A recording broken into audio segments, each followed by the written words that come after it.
La scène était empreinte d'une profonde tristesse le 6 novembre 2025 au groupement Kabarolé en chefferie de Bahema Diromou, dans la province de l'Ituri, devant la morgue de l'hôpital général de référence.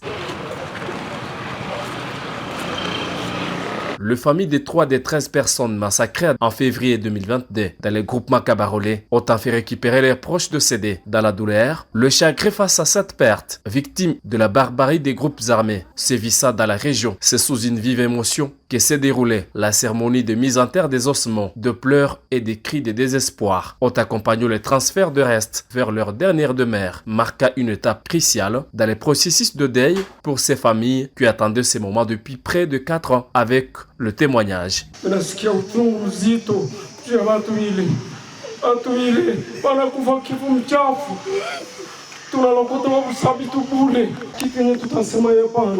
Na ile leo tu kunaona hapa serikali mbele yetu inabidi kuchunguza mingi.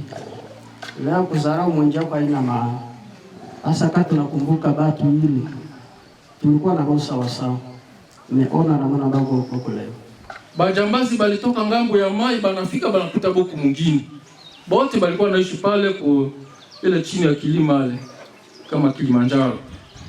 Na yeye Gaston babo na ile papa mugenyi kanyuma atoki balikuwa naishi ndani ya nyumba moja. Bakaenda na babo baliwa babo. Le groupement Kabarolé situé dans la chefferie de Bahema Diromou a été le théâtre des violences atroces. Aujourd'hui, la population commence prudemment à regagner ses terres. Grâce aux efforts de la sécurisation de l'administration militaire, le plan reste béant pour maître Roger Logo, avocat au barreau de l'Ituri et membre des collectifs des avocats des victimes. Cet enterrement est aussi symbole d'espoir pour les familles. Il a assuré que les combats pour la justice continuent. En fait, les ossements ont été découverts par une équipe conjointe de la MONUSCO, l'auditorat militaire ainsi que la police scientifique qui s'était déployée sur le terrain.